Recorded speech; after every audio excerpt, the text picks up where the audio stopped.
Hello दोस्तों, पढ़ लो चाहे कहीं से, प्रश्न तो बनेगा यहीं से। कौन टी सी पीटी सी। दोस्तों यदि आपको वीडियो अच्छा लगा तो वीडियो को लाइक कीजिएगा। चैनल पर पहली बार तो चैनल को सब्सक्राइब दोस्तों के साथ शेयर करना बिल्कुल नहीं भूलिएगा। जैसा कि आपको दिखाई दे रहा है, क्लास 9 बायोलॉजी की बुक है, चैप्टर 1 कोशिका जीवन की आधारभूत इकाई है।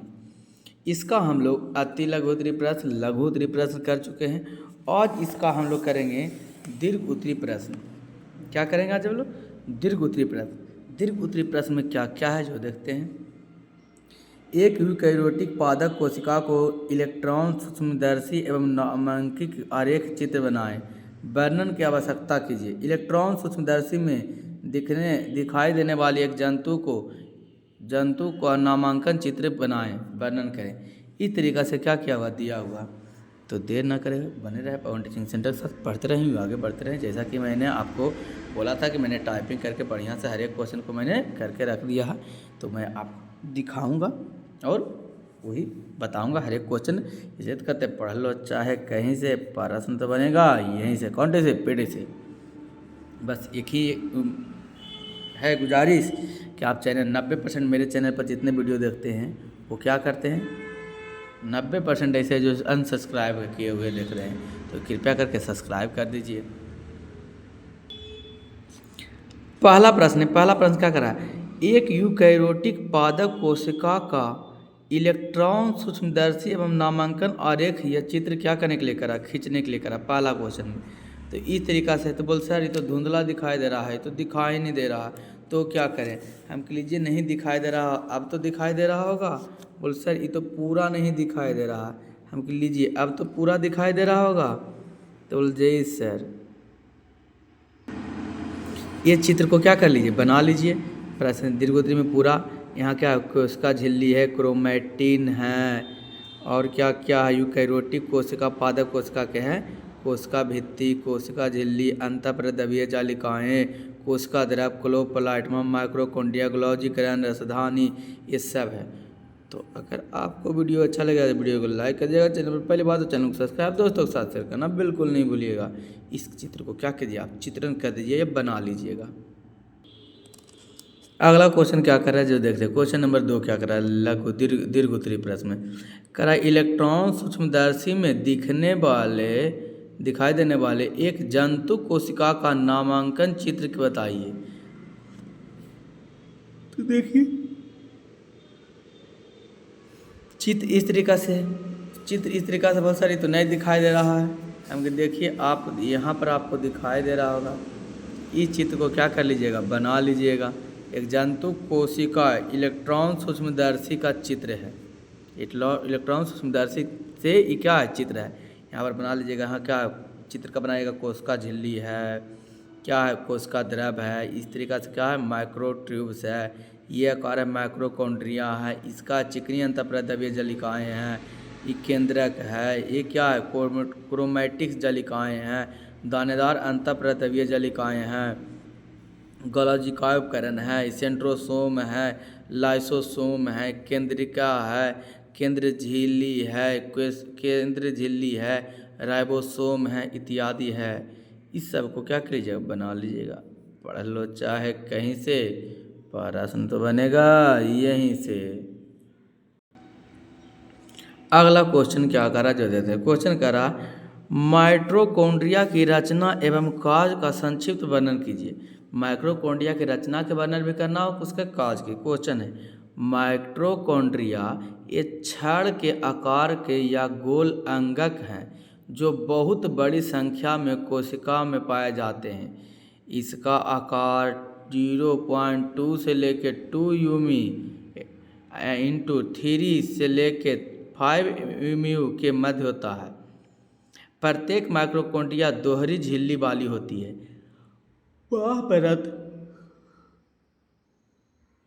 वह परत चिकनी एवं छिद्री होती है परंतु बहुत अधिक बलित होती है और यह क्रिस्टलीय निर्माण करती है। इसका कहा ऐसे वर्ग चित्र बनाइएगा। ये क्या है, इसको लिखिएगा राइबोसोम है, राइबोसोम। बाह्य झिल्ली है, ये डीएनए का अणु है। अंतः झिल्ली है, मैट्रिक्स है, इसके अंदर जो द्रव्य क्या है मैट्रिक्स है। क्रिस्टिका, ये जो घेरा हुआ है क्या है क्रिस्टिका है। इस चित्र का क्या कर लीजिएगा, चित्रण कीजिएगा। फुल सर सही से लिख लीजिए। हम कह लीजिए ये क्या है, मैट्रिक्स है। ये क्या है, तो इस हिसाब से आपको लिख देते हैं क्रिस्टी है। ये क्या लिखा है, राइबोसोम, राइबोसोम। ये क्या लिखा हुआ, बाझिल्ली,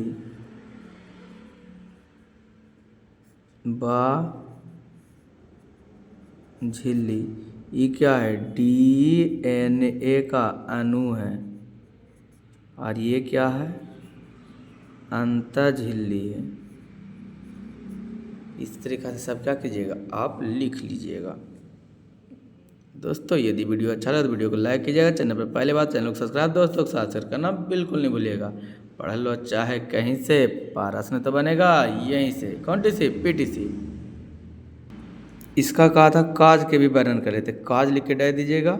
लिख लिया, माइटोकॉन्ड्रिया में ऑक्सीकरण एंजाइम होता है और इस प्रकार यह विभिन्न रासायनिक क्रियाओं के लिए ऊर्जा उत्पादित करती है जो एटीपी, एडेनोसिस ट्राइफॉस्फेट, एटीपी मतलब कुछ एडेनोसिस ट्राइफॉस्फेट के रूप में एकत्रित रहती है। इसलिए इसे कोशिका का पावर हाउस भी कहा जाता है। कौन देने योग्य बात, ध्यान देने योग्य बात। पढ़ लो चाहे कहीं से, पारस में तो बनेगा यहीं से। आगे क्वेश्चन नंबर 4 है, क्या देखते हैं। कहते हैं, कह रहा यूकैरियोटिक तथा प्रोकैरियोटिक कोशिकाओं के अंतर को स्पष्ट करें। दीर्घ उत्तरीय है तो थोड़ा बड़ा भी होगा, तो बिल्कुल होगा, 5-7 को जरूर दीजिएगा। इसका क्या चीज़, अंतर। एक तरफ लिखिएगा प्रोकैरियोटिक, एक तरफ लिखिएगा यूकैरियोटिक। यह आद्य कोशिका है, इसका आकार छोटा होता है, 1 से लेकर 10 nm होता है। यह विकसित कोशिका होता है, इसका आकार 5 से लेकर 100 nm होता है। प्रोकैरियोटिक कोशिका, यूकैरियोटिक कोशिका में अगला दूसरा हम करा, इसमें वास्तविक केंद्रक अनुपस्थित होता है, इसमें वास्तविक केंद्रक उपस्थित होता है। प्रोकैरियोटिक में यह केवल जीवाणुओं एवं राइनोबोसिएट में मौजूद होता है, यह सभी पादपों में, जंतुओं में मौजूद होता है। चौथा अंतर, इसमें केंद्रक नहीं पाया जाता है, इसमें केंद्रक पाया जाता है। इसमें केवल एक क्रोमोसोम पाया जाता है, इसमें अनेक क्रोमोसोम पाया जाता है।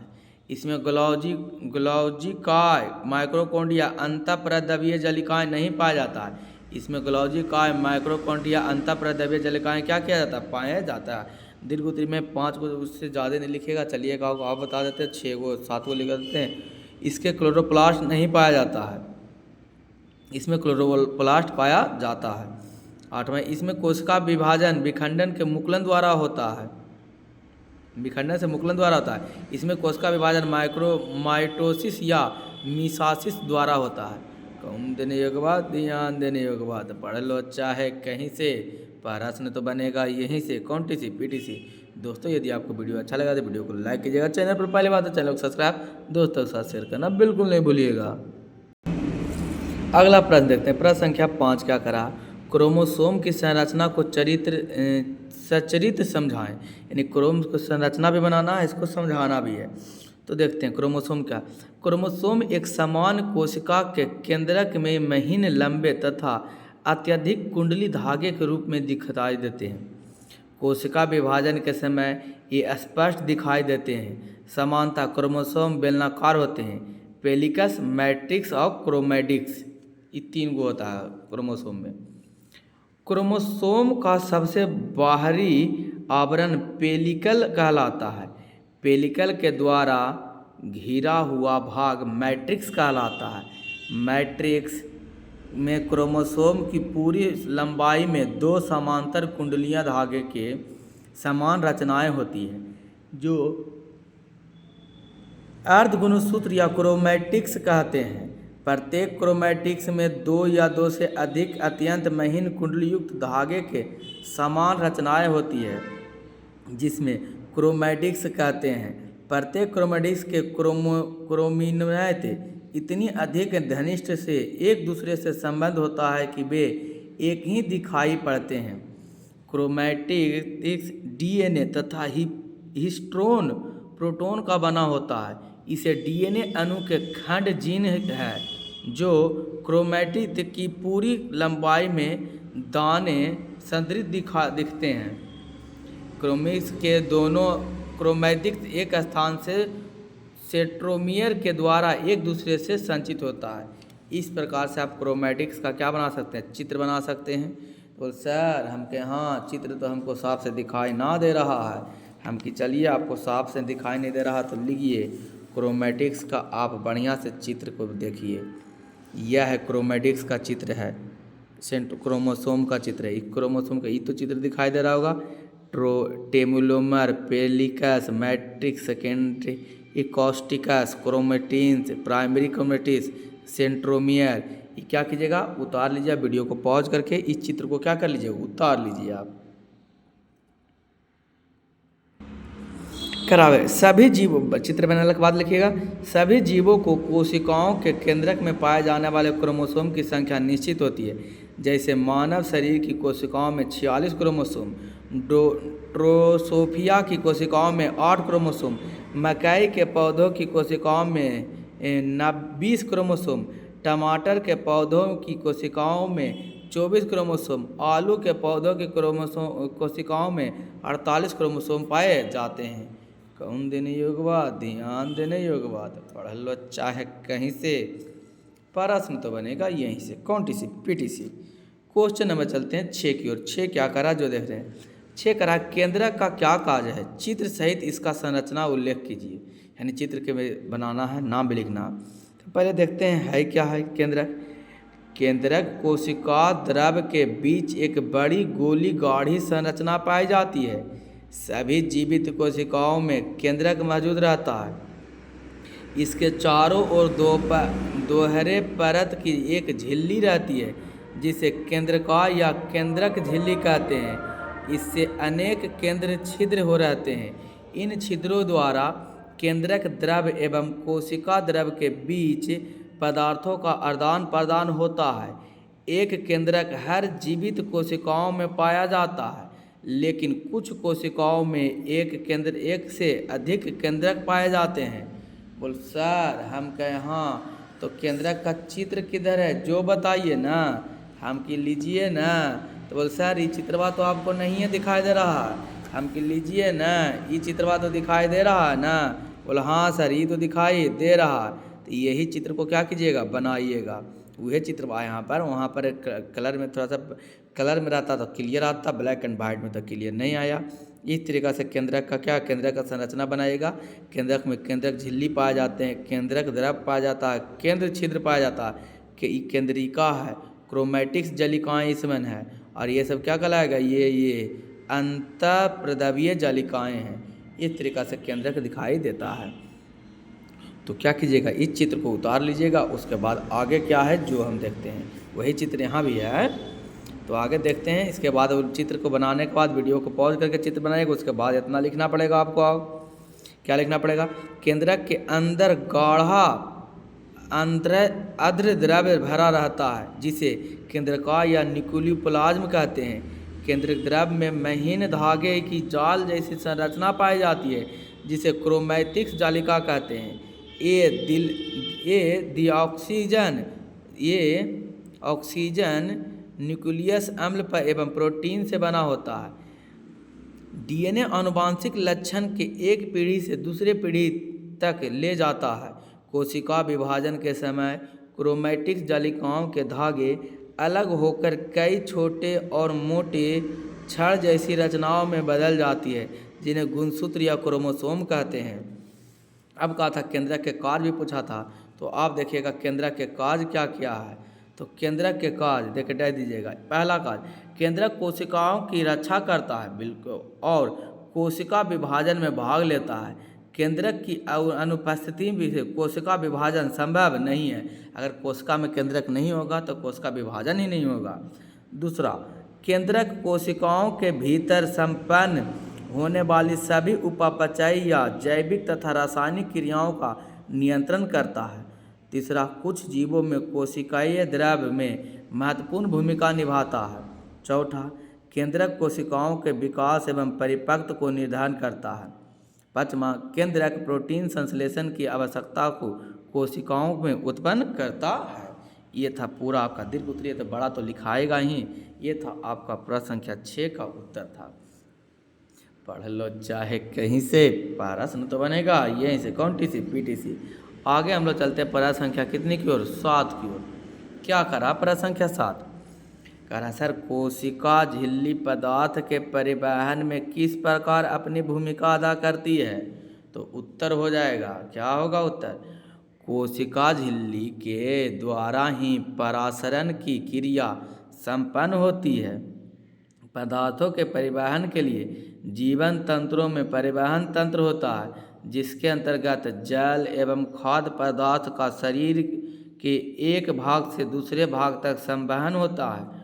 पौधों में खाद्य पदार्थ का स्थानांतरण सदा अधिक सांद्र वाले भागों में कम सांद्र वाले भागों की ओर कोशिका झिल्ली के द्वारा ही होता है। जंतुओं में भी गैसों का पोषक तत्व हार्मोन उत्सर्जित पदार्थ का उपापचय क्रिया के फलस्वरूप उत्पन्न पदार्थों का शरीर एक भाग से दूसरे भाग में परिवहन होता रहता है, जिसे कोशिका झिल्ली की मुख्य भूमिका रहती है। कौन देने योग्य बात, ध्यान देने योग्य बात, कौन लर है तो क्लियर है। दोस्तों यदि आपको वीडियो अच्छा लगेगा तो वीडियो को लाइक कर दीजिएगा, चैनल पर पहली बार है तो चैनल को सब्सक्राइब कर दीजिएगा और दोस्तों के साथ शेयर करना बिल्कुल नहीं भूलिएगा। ये है क्वेश्चन नंबर 8, जो इस चैप्टर पहला का दीर्घ उत्तरीय प्रश्न का अंतिम क्वेश्चन है। तो फिर वही कहेंगे, पढ़ लो चाहे कहीं से, प्रश्न तो बनेगा यहीं से, कौन टी सी पीटीसी। क्वेश्चन करा, अल्प प्राइमरी समपरासी तथा अति पराशरी विलायनों में किसी जीवित कोशिकाओं को भारी से डाला जाए तो कोशिका पर क्या प्रभाव पड़ेगा। तो देखते क्या प्रभाव पड़ेगा।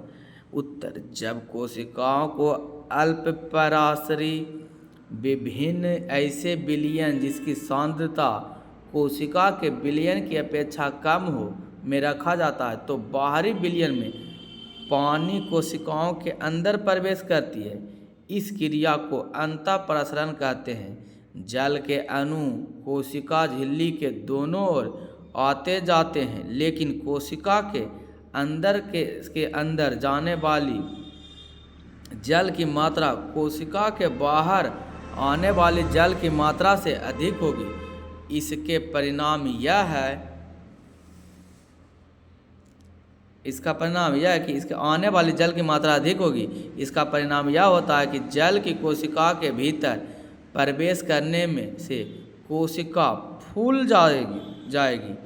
जब कोशिकाओं को समपरसरी विलयन ऐसे बिला जिनकी सांद्रता कोशिकाओं की सांद्रता के बराबर हो में रखा जाता है, तो कोशिकाओं के आकार एवं वजन में कोई परिवर्तन नहीं होता है। जल के अणु कोशिका झिल्ली के आर पार हो तो जाते हैं, लेकिन जल की जितनी मात्रा भीतर आती है उतना ही बाहर आ जाती है। इसी प्रकार शुद्ध रूप से जल की गति नहीं हुई। कौन देने योग्य बात, ध्यान देने योग्य बात, पढ़ लो चाहे कहीं से, प्रश्न तो बनेगा यहीं से। दोस्तों आपको अति लघु उत्तरीय प्रश्न, लघु उत्तरीय प्रश्न, दीर्घ उत्तरीय प्रश्न सभी प्रश्न का सॉल्यूशन कर दिया गया। तो बने रहें पवन टीचिंग सेंटर के साथ, पढ़ते रहें, यूँ आगे बढ़ते रहें। अंत में मैं आपको यही कहूँगा, छोटे को प्यार दे, बड़े को सम्मान दे, करें अपना व्यक्तित्व इस तरीक़ा से कायम रखें कि आपके साथ रह रही स्त्री भी सुरक्षित महसूस कर सके। अंत तक आपका वीडियो देखने के लिए धन्यवाद। बने रहे पवन टीचिंग सेंटर के साथ, पढ़ते रहें, यूँ आगे बढ़ते रहें। पढ़ लो चाहे कहीं से, प्रश्न तो बनेगा यहीं से, कौन टी सी पीटीसी।